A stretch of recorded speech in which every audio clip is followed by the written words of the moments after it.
Hi, Savannah, we're ready. We'll now begin. Next slide. Reminder, if at any time during this webinar, the Pew Charitable Trust slide provides insight into NCSL's mission territories. NCSL provides a number of different services, including research, testimony, and opportunities for lawmakers to exchange ideas on pressing state policy issues. One of those opportunities involves our standing committees, which are listed in the next slide. The subject of state debt management falls within the jurisdiction of the NCSL Budgets and Revenue Standing Committee. Public policy positions for NCSL Legislative Summit at Pew to begin. My name is Adam Levin, and I am a researcher advocacy organization working to improve public policy in a range of areas. The state and local fiscal health team, for example, works with states on tax incentive policies, local fiscal monitoring, and rainy day funds. Earlier this month, Pew released a 50-state study examining whether and how states assess the affordability of their long-term debt. I'll begin by highlighting some of Pew's findings and then introduce our three other speakers, after which we will take questions. You can submit a question at any time by clicking on the control panel on the right side of your screen and mounting pressure to address other long-term liabilities. In this environment, managing state resources is paramount. However, it can be difficult for states to gauge whether they can afford. Affordability study can give lawmakers the information necessary to resources available for repayment. The studies allow states to understand their debt levels relative to other states, help ground the capital planning and budgeting processes in data and analysis, and aid policymakers in determining if there is available borrowing capacity. Study provides state borrowing. Okay. Which states had affordability studies, we identified those studies that provide policymakers with the most useful information. Documents were evaluated on use of projections, benchmarking, and metrics, how the document connects to the policy process, and the scope of the study, meaning which obligations are included.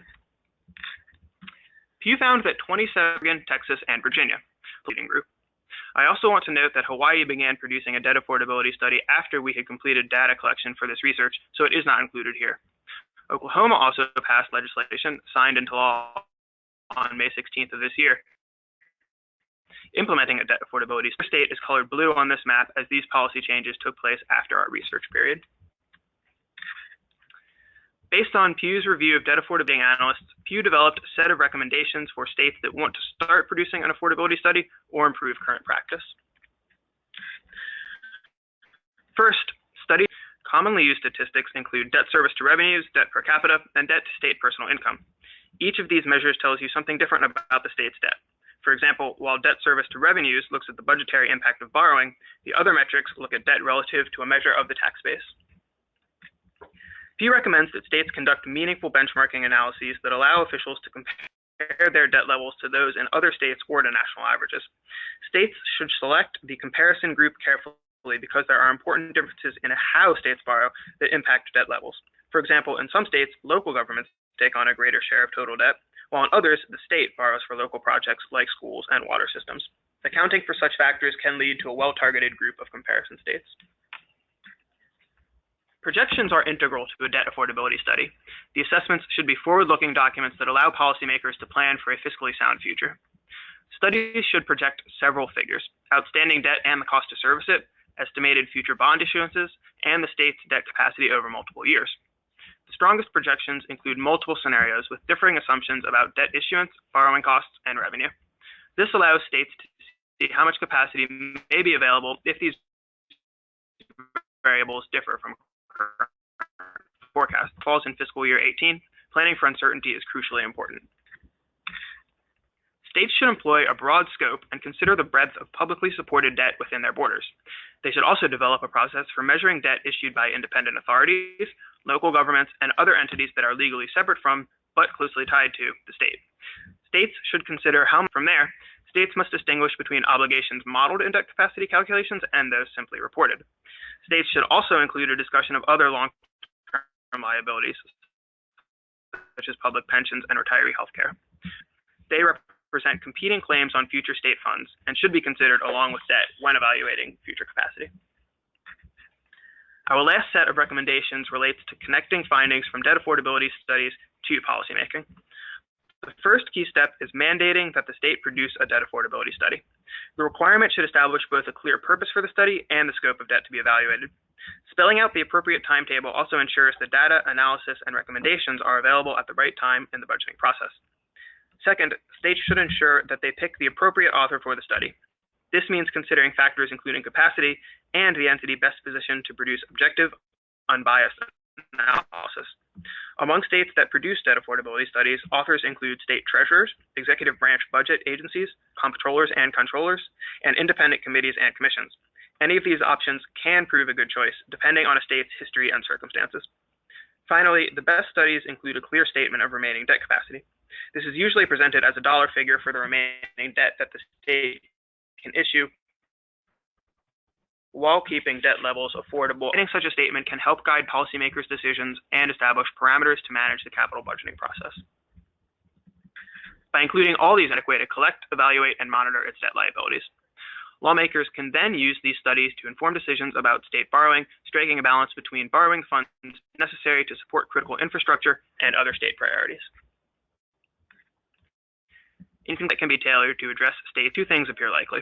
The nation's infrastructure will continue to be a pressing issue, and state fiscal conditions will face uncertainty. As a result, states may be increasingly in need of comprehensive, far-sighted tools to help policymakers understand debt financing. Closing any existing knowledge gaps and taking advantage of all available data may help states create a more secure fiscal future. Thank you for listening. I will now introduce our first presenter, Rhode Island General Treasurer Seth Magaziner. Treasurer Magaziner took office in 2015. Since then, the Rhode Island Treasury has launched the Rhode Island Infrastructure Bank and developed a new back-to-basics investment strategy with the goal of providing improved performance and less risk to the state's pension fund. More recently, Treasurer Magaziner helped spearhead Rhode Island's new debt affordability study, the first in the country to include debt of both quasi-public agencies and local governments. Treasurer Magaziner will speak about his experience developing Rhode Island's new study and why he felt Rhode Island was in need of revamping its debt affordability and management practices. With that, I will turn it over to Treasurer Magaziner. Thank you very much, Adam, and thank you to NCSL and Pew for organizing this webinar. So I guess my role is to talk a little bit about the new debt affordability study that we conducted here in Rhode Island.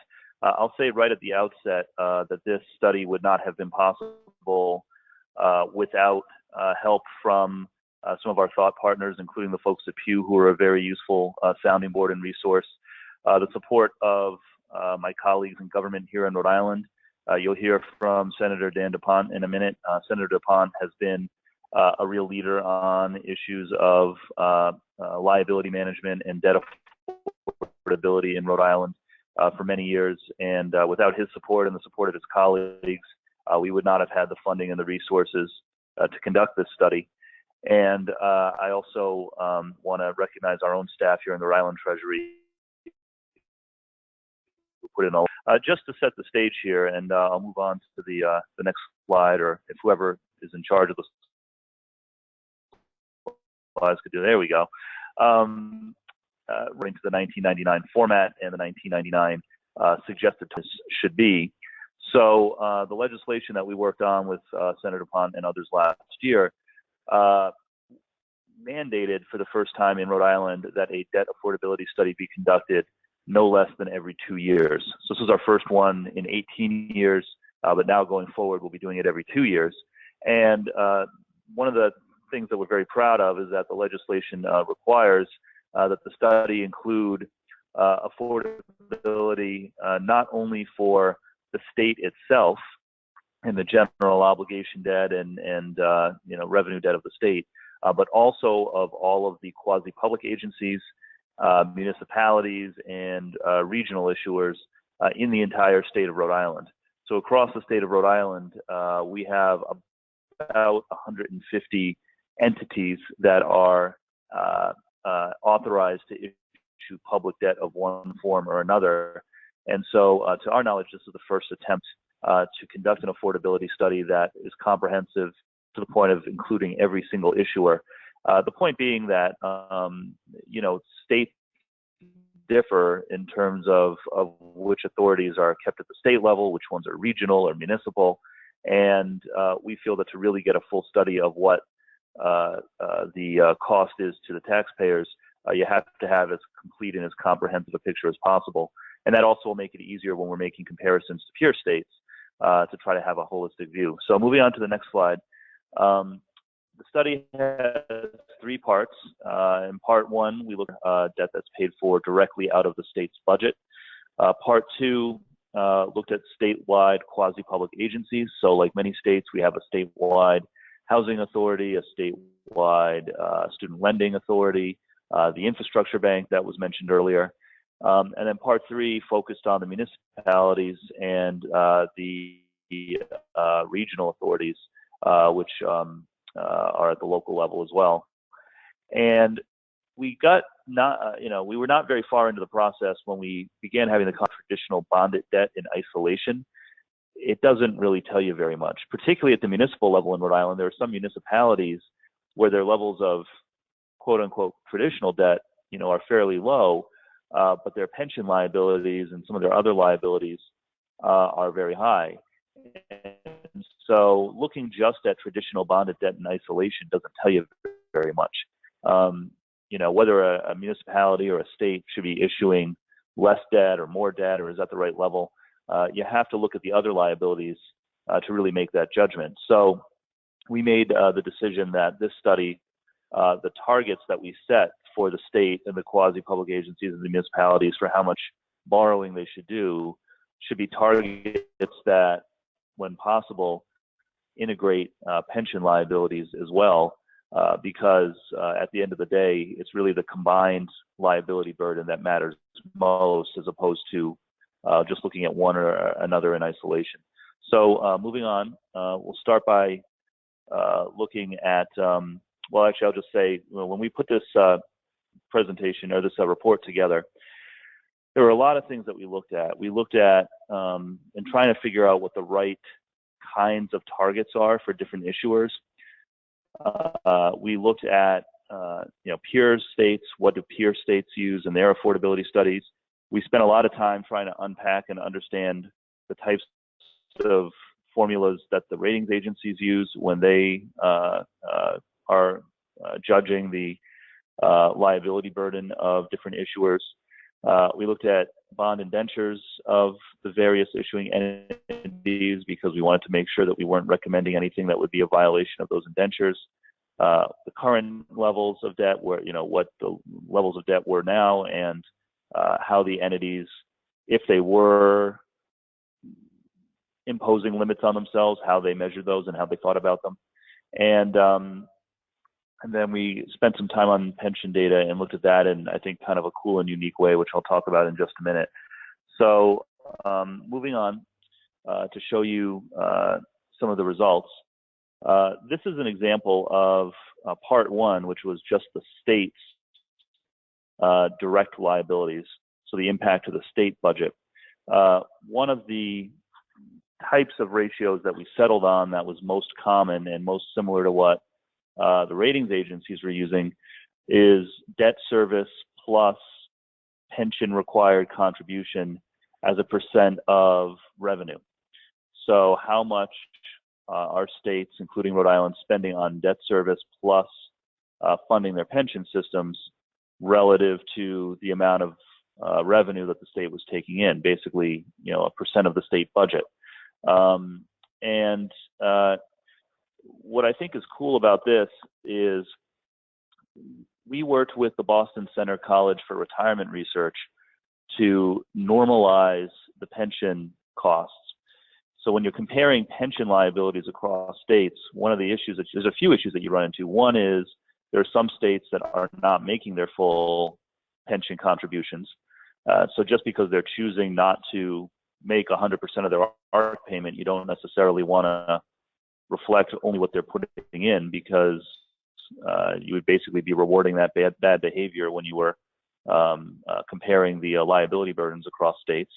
Also, the amount of money that a state is required to put in to make 100% of its required contribution is subject to a whole range of different assumptions.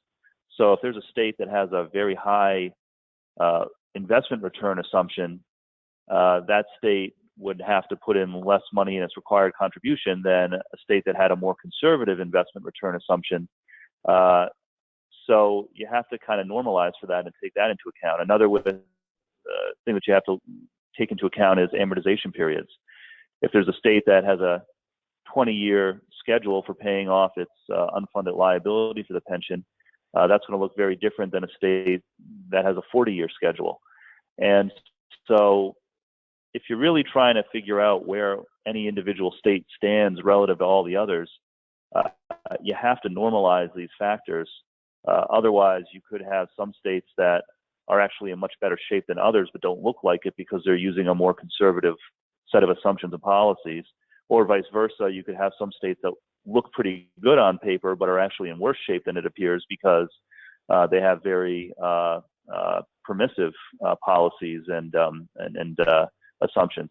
So we worked with the Boston College Center for Retirement Research, and what you basically see on this graph is normalized data, where for every state in the country, the blue part of the graph shows as a percent of revenue, and then the red is the required pension contribution. But for the purposes of this study, every state was normalized to having the same assumed rate of return as Rhode Island and the same amortization period as Rhode Island, so that we could see what the different liability levels of the different states would look like if everybody was using the same assumptions and the same amortization period, so that it's a true apples to apples comparison. This was something that Boston College Center for Retirement Research helped us with that we think is actually very neat because it led to some surprising results. And there are some states that once you do the normalization appear much better off than you would have expected, and others that look maybe worse than you would have expected. So this is one of the ratios that we used as a way to come up with the appropriate target for indebtedness for the state of Rhode Island. So moving on to the next slide, I said that was one of the four. The other three are on here. These are the ratios that we settled on for state liabilities. We looked at debt service to general revenue. We looked at debt service as a percent of personal income. And then we have our two ratios where we worked in the pension liability as well. So debt service plus pension arc to general revenue, that's the one that you saw on the previous slide.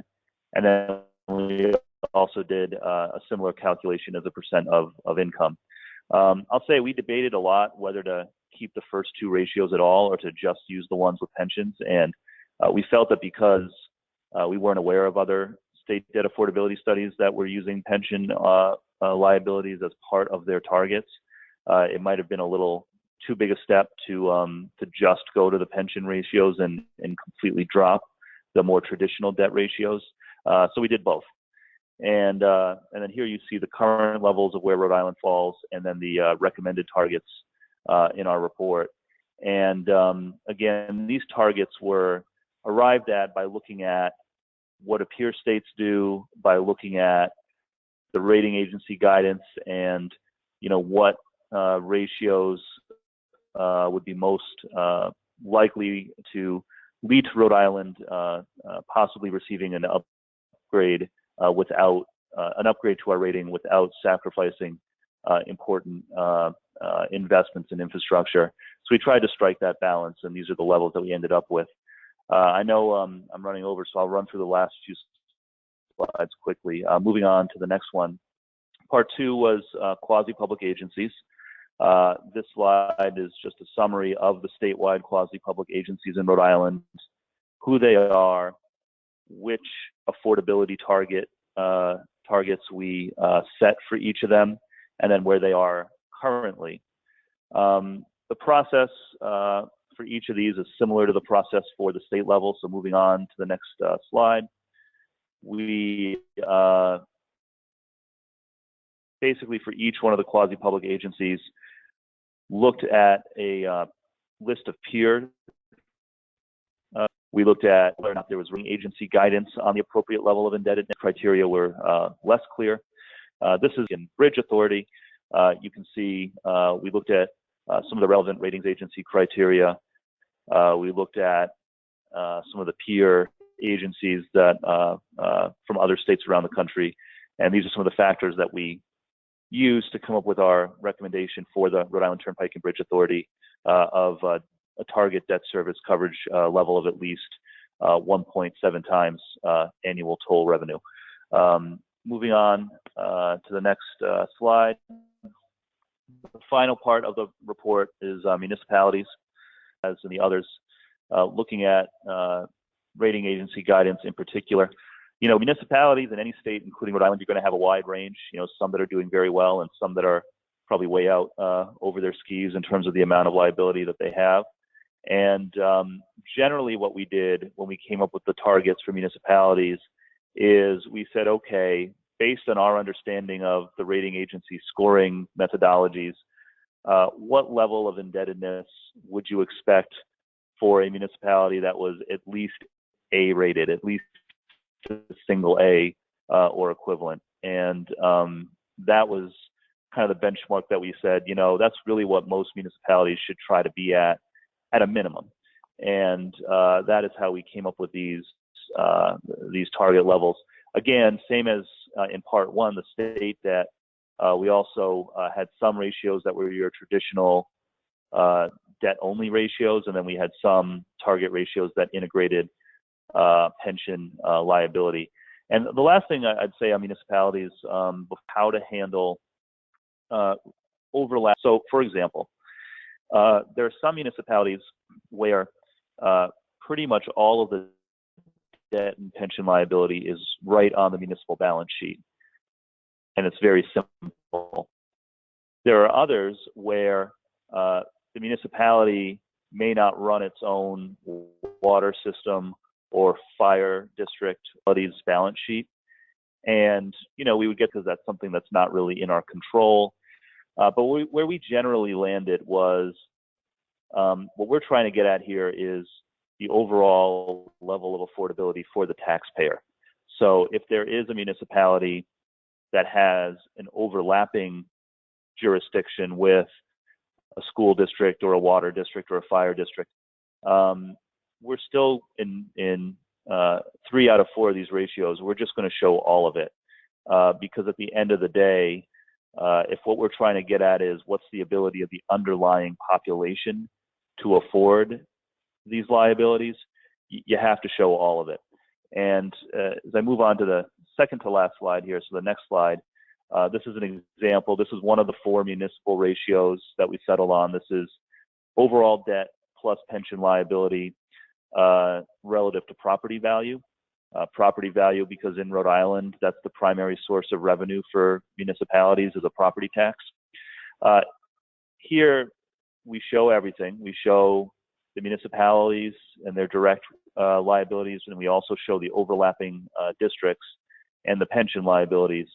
But just to make sure that, you know, to the point of those municipal leaders who raised those objections, we broke it out by color so you can tell, you know, of these liabilities, which jurisdictions do they belong to. So for this ratio, debt plus pension liability to property value, the blue is the direct debt of the municipality.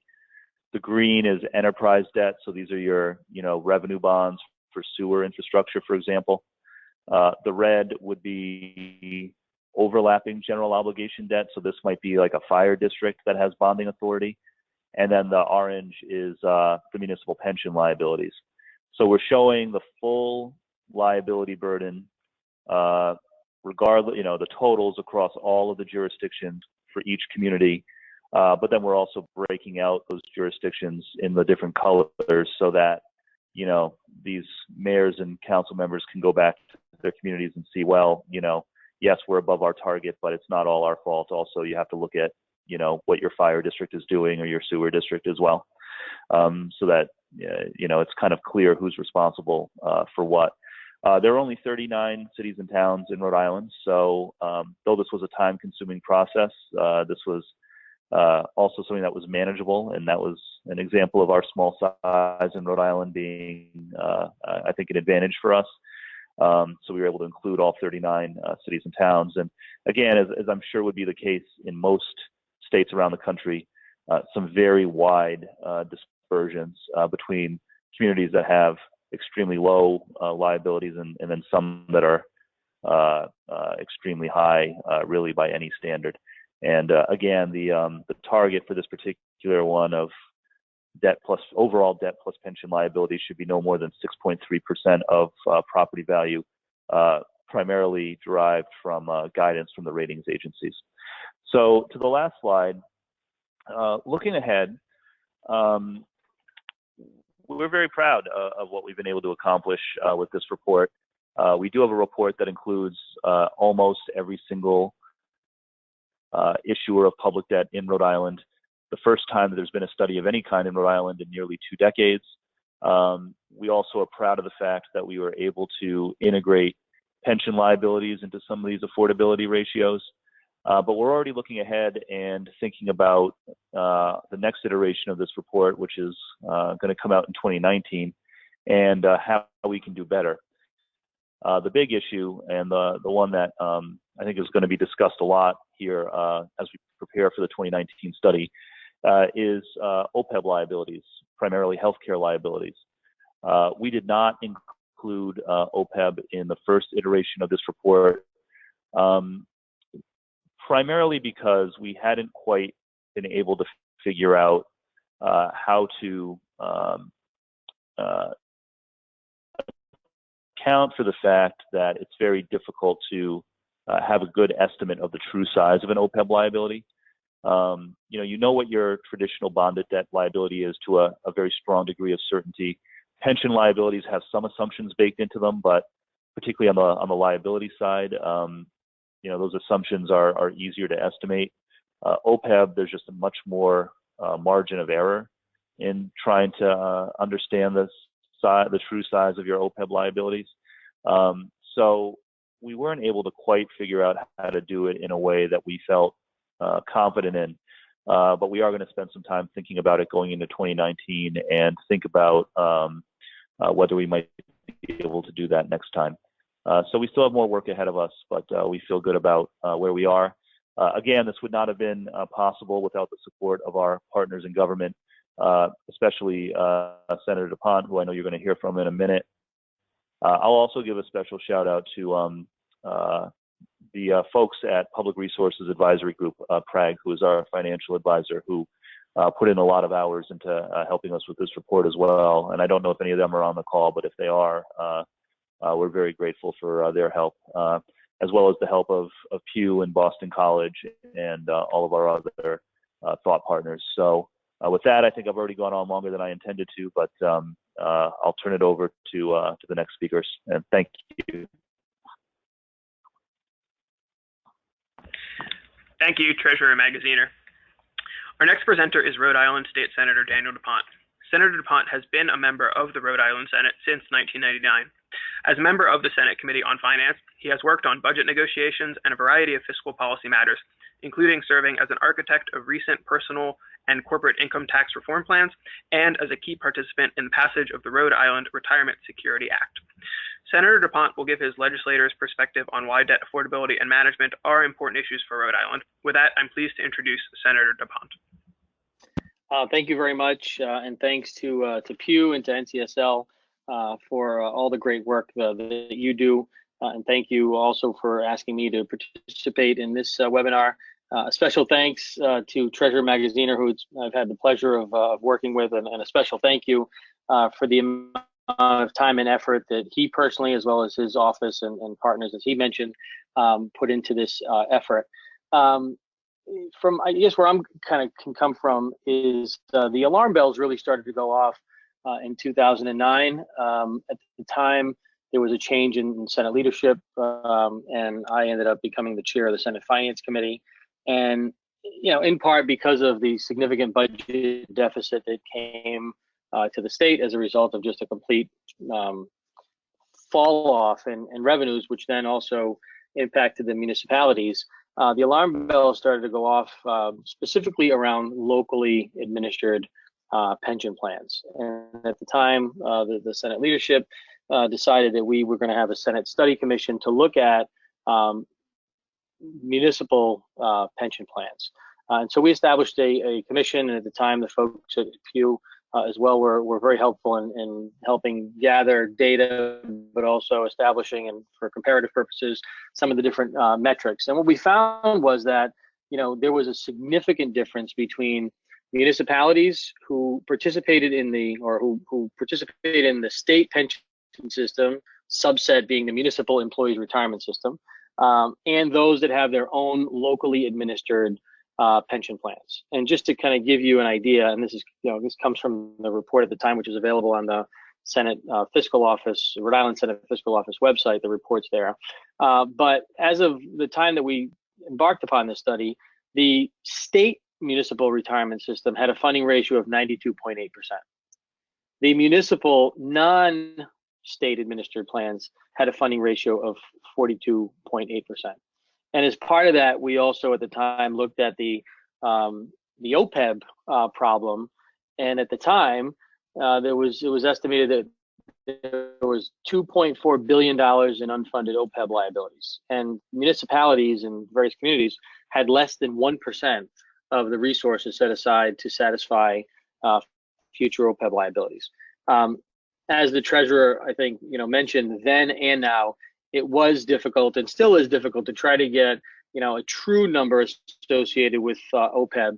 And one example that I'll just mention and move on from OPEB, but happened to be the city of Providence, which had the largest OPEB problem, but they also were based off of their retirees being provided post-employment health benefits by the municipality. And there was legislation introduced that the city and the labor unions agreed to, which allowed those folks to have Medicare become the first payor when those folks became eligible, and that put a significant debt into the unfunded, or eliminated a good chunk of the unfunded OPEB liability for the city of Providence. Now that has not, replicated in every municipality, but I think as we continue to go forward, it's going to be a bit of a moving target, depending upon, modifications like that that can cause those numbers to change significantly. From two increases. What triggered a concern that, at least from my perspective, we really needed to look at, not so much or not as much, general tax supported debt, which the voters have to approve in most cases, was the quasi-public world. And in Rhode Island, we've got a number of quasi-publics that were originally created, I think, like in most states, to try to be more efficient than the general government bureaucracy and being able to get things done. But they're also allowed to issue debt. And in one particular instance, we had a very, I guess, popular or well-known situation with our former Economic Development Corporation, where they issued a moral obligation bonds to support a business moving and expanding through Rhode Island, and they defaulted. And what, for me, triggered a tremendous amount of concern was what the collateral damage or the collateral effect was or would have been on the state and even some of the municipalities' general ability to issue debt. Even though it was a moral obligation bond and there was no technical legal requirement to pay those bonds back, we all knew that if the state took a walk on those, it would have an incredibly difficult and great detrimental impact on our ability to issue future debt and service that debt at a much higher cost. When you look, if you take some time to look at the treasurer's report, the amount in the aggregate, the amount of debt that's out there by the quasi-publics is 3.5 or 4 times greater than the net tax supported debt or general obligation debt for the state. And the concern was to get our arms around, what do we actually owe all in? It doesn't matter how you define it, doesn't matter where it sits. At the end of the day, if something goes wrong, the solution for it is going to come out of the Rhode Island taxpayer's pocket in some way, shape, or form, because we can't afford to walk away from any of this, because it'll have greater ramifications down the road. And I think that the treasurer highlighted that well. The community that I represent, for example, we have our own municipal water and sewer service, but there's a section of our city, the northern section of our city, that actually has sewer service that's provided by one of the quasi-publics. You know, at the end of the day, if something happens at that quasi-public, those ratepayers that are in that area will have to pay for it. But if the state of Rhode Island has to step in some way, shape, or form, the rest of the folks that live in the city, as Rhode Island residents, will also have to participate in the solution. And so I think that, you know, for us, it was incredibly important, given that we have 39 municipalities, given that we have, as the treasurer said, over 100, you know, entities that actually can, you know, issue debt, some with greater oversight than others, but it's in the state's interest, and that's what was my impetus to try to you know, bring this issue forward, and you know, fortunate to have a partner in Treasury that was able to you know, execute that, was to figure out, you know, where do we stand, how much more can we afford to issue. That passenger traffic is up, the economy has improved. For a reason, we had another crisis, and the amount of travelers going through the airport corporation decreased significantly, and they were to have trouble making down and cannot kind of default. So the state's going to have to step in, which again, the average taxpayer and citizen in Rhode Island would be responsible for. So from our perspective, we've had this natural, I guess, inclination of taking advantage of low interest rates. You know, now's the time, if you're going to issue debt, if you're going to take on more debt, now's the time to do it because rates are so low. And in the meantime, you can put people back to work. But the true test is going to become now. And I think the timing of this report and the timing of establishing this framework, future communicated and reported to the Treasury on a more frequent basis, significant capital investments. But when rates are a lot more expensive to service that debt. And so I think this, for Rhode Island, I think it was certainly longer the structure of good public fiscal policy.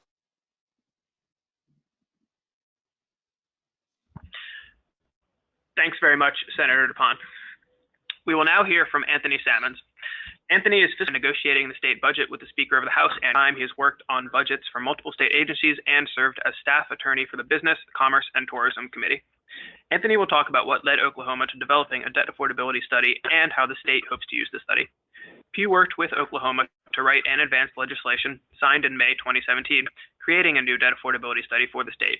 And now I'm very happy to turn it over to Anthony. Good afternoon, and thank you for allowing me to come on today. I'd like to thank my two presenters before me with giving us such a great information. I'd like to also thank Pew and NCSL for this opportunity. According to a recent study in 2016 of State Debt Medians report from Moody's, Oklahoma ranks 43rd per capita for tax-backed debt and 42nd as a percentage of personal income. Given these low rankings in Oklahoma's conservative views as to bonds, we're going to look at a few things that have happened over the last couple of years with our struggles and successes in getting bonds approved. Next slide. In 2013, the legislature passed House Bill 2195. This is a bill that puts a check on the legislature as to passing future bonds.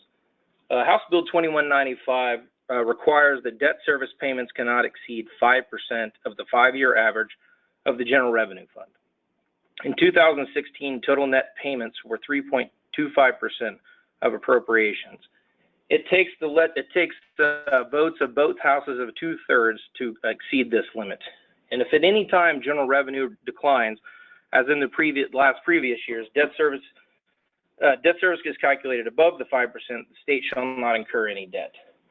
There is one exemption to this bill, and that is the master lease program at our state universities is not included in this calculation. Next slide. Unlike other states, Oklahoma does not have a capital budget for maintenance and repair of buildings. The state capitol is a great example of this. In 2010, limestone was falling off at the Capitol, and we were forced to put protective railings around the entrances to the Capitol. 3 years later, the legislature enacts House Bill 2032, which reduced the income tax rate, as well as earmarking income tax revenue for repairs to the Capitol. This bill was challenged, and the Oklahoma Supreme Court ruled that this measure violates the single subject provision of the Constitution. The next year, the legislature enacted House Joint Resolution 1033, which authorized the issuance of $120 million in bonds to renovate, repair, and remodel the Capitol. And this is a good example of the struggles that Oklahoma faces when it comes to passing bond measures. A lot of members wanted to pay as you go. We had options of doing a 40-40-40 plan where we would bond $40 million, finish work, then bond another $40 million, and so on. In 2016, the legislature passed House Bill 3168, which also authorized the issuance of $125 million in bonds to continue the repair and remodeling of the Capitol. It is estimated that this $245 million will not be enough, and the legislature will come back at some time and have to bond more for the Capitol. Next slide. In 2015, the legislature passed two cultural and arts bonds. The first was the Oklahoma Museum of Popular Culture, which in Oklahoma is known as the OK Pop Museum. This bond had finally passed after a failed proposal in 2012. It is a $25 million bond, and bond payments will be paid with retiring bonds from the Oklahoma Historical Society and fees from an attached parking garage. The American Indian Cultural Center and Museum is pretty much the best example of the struggles in Oklahoma. For several years, the legislature was questioning the fact that we have a building that has no tenants, and the decision of the legislature was to either do another $25 million bond or just let the building lay. So the decision came to authorize $25 million in bonds in 2015. But before that could be done, before the issuance of these bonds. Once these bonds are paid off, there's an agreement with the city of Oklahoma City that land and title are, and again, here's another example of bond proposals. Next slide. Coming into the 2016, at $1.3 billion, one way that was looked to close this gap was to bond road projects. And what we were looking at doing was bonding some of our roads fund. Our roads fund was created in 2014 to fund the maintenance and repair of state highways and bridges. Again, another area of state government in Oklahoma where we had seen an increase of 59.7 every year until we reached $575 million. In 2016, there was a shortfall in the next year. It was debt affordability study. The first was the Public Health Lab. The Public Health Lab was a 40-plus-year-old building that was on the brink of losing accreditation. Also, if we would have lost accreditation, it was estimated that Oklahoma would have to pay an additional $9 million to contract out the work. This bond proposal had been through the legislature for 10-plus years, and it originally was estimated to be $42 million 10-plus years ago, and when we finally did it this year, it was $58.5 million. Another bond proposal that actually went through, and this is actually a success for this year, was the Office of Juvenile Affairs. The Office of Juvenile Affairs was looking to consolidate 3 separate secure locations into one location on a 120-acre facility. The legislature, with the help of the Office of Juvenile Affairs, came up with 2 options for funding. The first would be a possible lease agreement with our Commission of Land office, or to go with a traditional 25-year bond. The Office of Juvenile Affairs had projected that they could use the savings from consolidating the 2 other locations and would pay the debt. OJA is presently working right now on a 90-day best option scenario to present to their board as far as which way to go. Next slide. This brings us to the debt affordability study that was recently passed and signed by the governor. The study will be used to determine Oklahoma's debt position relative to its benchmark debt ratio of debt service as a percentage of revenue. And as you can see here, these are the requirements of the study: a net tax-supported and net revenue-supported debt, state agency and state beneficiary public trust, a 5-year projected issuance and debt to capacity, metric calculations for debt service as a percentage of revenues, total debt as a percentage of state personal income, total debt per capita. We're also going to be looking at unfunded pension liabilities. We're looking at a 5-year debt capacity estimate, and we want to compare ourselves to 10 states on the same metric comparisons. Our report is supposed to be issued by January 15th of each year. One note on this is also during this last session, the legislature decided to consolidate the state bond advisor in with Bobby the Treasurer and our Office of Management of Enterprise Services, who will be issuing the report on the Debt Affordability Study. Thank you so much, Anthony. We will now have time to take one or two questions from the audience. We have a question from any reaction you might have gotten from the quasi-publics and the municipalities to being included in the study, and also any challenges you might have encountered by including pensions and municipalities and quasis in the study. Yeah, so I would say that even though the targets that we were setting for them in the study were voluntary, not mandatory targets, level of scrutiny that the study was going to be pretty hard to argue with transparency. And what we said to them is that a majority of the information that we reported came from their own balance sheets, and so this is already publicly available information. We were just making it easier for people to access it and process it. And we did take their feedback. So, before we published the study, we did circulate it to all the different issuers to give them a chance to send our attention that we hadn't thought of. So, put it that way. But I think it was absolutely the right thing to include all the issuers, opportunity to provide us with feedback before we published the final version, because it did lead to a better result. Thank you, Treasurer Magaziner, and thank you to all our presenters, and thank you to everyone for listening. Anna, to conclude the webinar. Next slide. This brings us to the conclusion of this webinar. If you have any, and lastly, thank you very much for your interest and participation.